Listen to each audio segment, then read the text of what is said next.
ورحمة الله وبركاته. النهارده ان شاء الله هنعمل غدا سهل وسريع، هنعمل لوبيا باللحمه وهنعمل برام رز معمر. تابعوا معايا الفيديو للاخر وان شاء الله يعجبكم.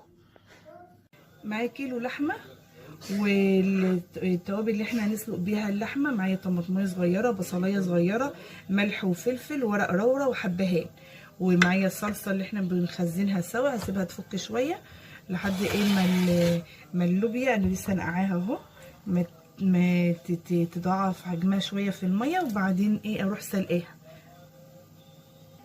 حطيت ميه كده على النار، احط فيها الطماطمايه والبصلايه والورق اللورا والحبهان والفلفل والملح.